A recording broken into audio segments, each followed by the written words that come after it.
Hello friends, welcome to one style cooking.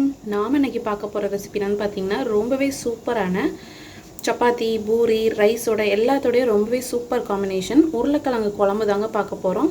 வாங்க எப்படி ஈஸியாக டேஸ்டியாக செய்யலாங்கிறத பார்க்கலாம். வீடியோக்குள்ளே போகிறதுக்கு முன்னாடி கீழே உள்ள ரெட் கலர் சப்ஸ்கிரைப் பட்டனை கிளிக் பண்ணுங்கள். கூடவே பக்கத்தில் உள்ள பெல் ஐக்கானையும் கிளிக் பண்ணுங்கள். அப்போ தான் நான் போடுற வீடியோ எல்லாமே உடனுக்குடன் உங்களுக்கு தெரிய வரும். வாங்க இப்போ வீடியோக்குள்ளே போகலாம். உருளைக்கிழங்கு குழம்பு செய்கிறதுக்கு ஃபஸ்ட்டு ஒரு கடாயில் ஆயில் சேர்த்துக்கலாம். ஆயில் எல்லாம் சூடானதும் 2 துட்டு பட்டை, 4 ஏலக்காய், 4 கிராம்பு சேர்த்துக்கோங்க. கொஞ்சமாக பெருஞ்சீரகமும் சேர்த்துக்கலாம். இது கூடவே ஒரு பெரிய வெங்காயத்தை இந்த மாதிரி மெல்லிஸாக கட் பண்ணி வச்சுருக்கேன், அதையும் சேர்த்துக்கலாம்.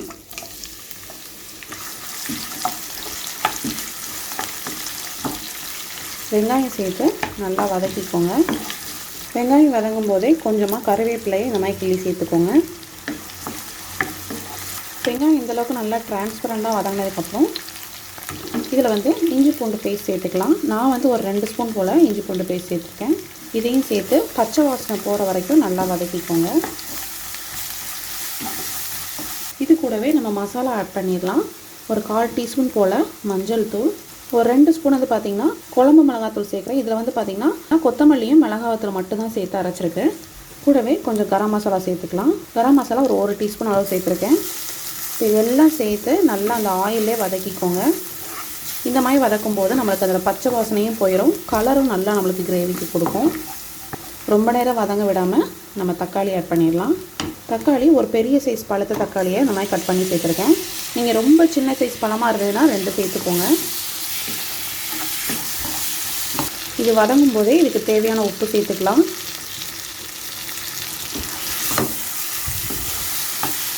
இப்போ நல்லா மிக்ஸ் பண்ணி விட்டு இந்த தக்காளி நல்லா மேஷ் ஆகிற வரைக்கும் நல்லா வதக்கி விட்டுக்கலாம். ஒரு 3 நிமிஷம் வெந்தால் போதும், நம்ம தக்காளி நல்லா மேஷ் ஆகிடும். இப்போ இதை மூடி வச்சிடலாம். இடையில தேவைப்பட்ட ஒரு டைம் கிளறி விட்டுக்கோங்க. 3 மினிட்ஸ் கழித்து ஓப்பன் பண்ணி பார்க்கலாம். இப்போ 3 மினிட்ஸ் ஆகிடுச்சு, ஓப்பன் பண்ணி பார்த்துடலாம். பாருங்கள், தக்காளி ரொம்ப நல்லா வதங்கிருச்சு.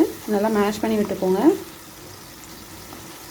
கிரேவி நல்லா அந்த பச்சை வாசனை எல்லாம் போய் ரொம்ப சூப்பராக ரெடி ஆகிடுச்சு. இப்போ இந்த ஸ்டேஜில் நம்ம உருளைக்கிழங்கு சேர்த்துடலாம். உருளைக்கிழங்கு பார்த்திங்கன்னா நான் 2 பெரிய சைஸ் உருளைக்கிழங்கு சேர்த்துக்கிறேன். இது நான் வேக வைக்காமல் ஃப்ரெஷ்ஷாக கட் பண்ணி தான் சேர்க்குறேன். நீங்கள் தேவைப்பட்டுச்சுன்னா லைட்டாக குக்கரில் ஒரு விசில் வேக வச்சுட்டு கூட இந்த மாதிரி கட் பண்ணி சேர்த்துக்கலாம். அந்த மாதிரி பண்ணுறப்ப நம்மளுக்கு சீக்கிரம் குக் ஆகிடும். நான் இன்றைக்கி ஒரே பாத்திரத்தில் இந்த மாதிரி மொத்தமாக செஞ்சிடலாங்கிறதுக்காக வேக வைக்காமல் மசாலாவோடு சேர்த்து வேக வைக்க போகிறேன். இப்போ நல்லா மிக்ஸ் பண்ணி விட்டுட்டு இந்த குழம்புக்கு தேவையான தண்ணி சேர்த்துக்கலாம்.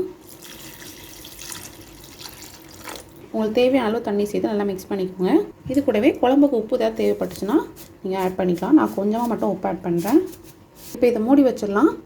உருளைக்கிழங்கு நல்லா மேஷிங் கன்சிஸ்டன்சி வர்றது வரைக்கும் நல்லா குக் பண்ணலாம். ஒரு 10 நிமிஷம் நல்லா மீடியம் ஃப்ளேம்லேயே வச்சு குக் பண்ணுங்கள். உருளைக்கிழங்கு நல்லா வெந்திருக்கும்.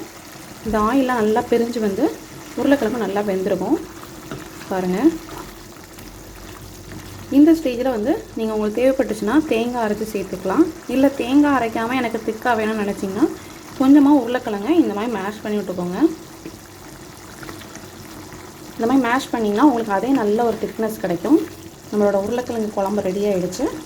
ஃபைனலாக இதில் கொஞ்சம் கொத்தமல்லி இலையை தூவி நம்ம அடுப்பை ஆஃப் பண்ணிடலாம். இது இட்லி, தோசை, சப்பாத்தி, ரைஸோட எல்லாத்தோடையும் ரொம்ப சூப்பராக இருக்குங்க. இந்த கிரேவி ரொம்பவே சூப்பரான டேஸ்டான நம்மளோட உருளைக்கிழங்கு குழம்பு ரெடி ஆகிடுச்சு. கண்டிப்பாக நீங்களும் இந்த ரெசிபி வீட்டில் ட்ரை பண்ணி பாருங்கள். இந்த ரெசிபி பிடிச்சிருந்துச்சுன்னா நம்ம சேனலை லைக் பண்ணுங்கள், ஷேர் பண்ணுங்கள், சப்ஸ்கிரைப் பண்ணுங்கள்.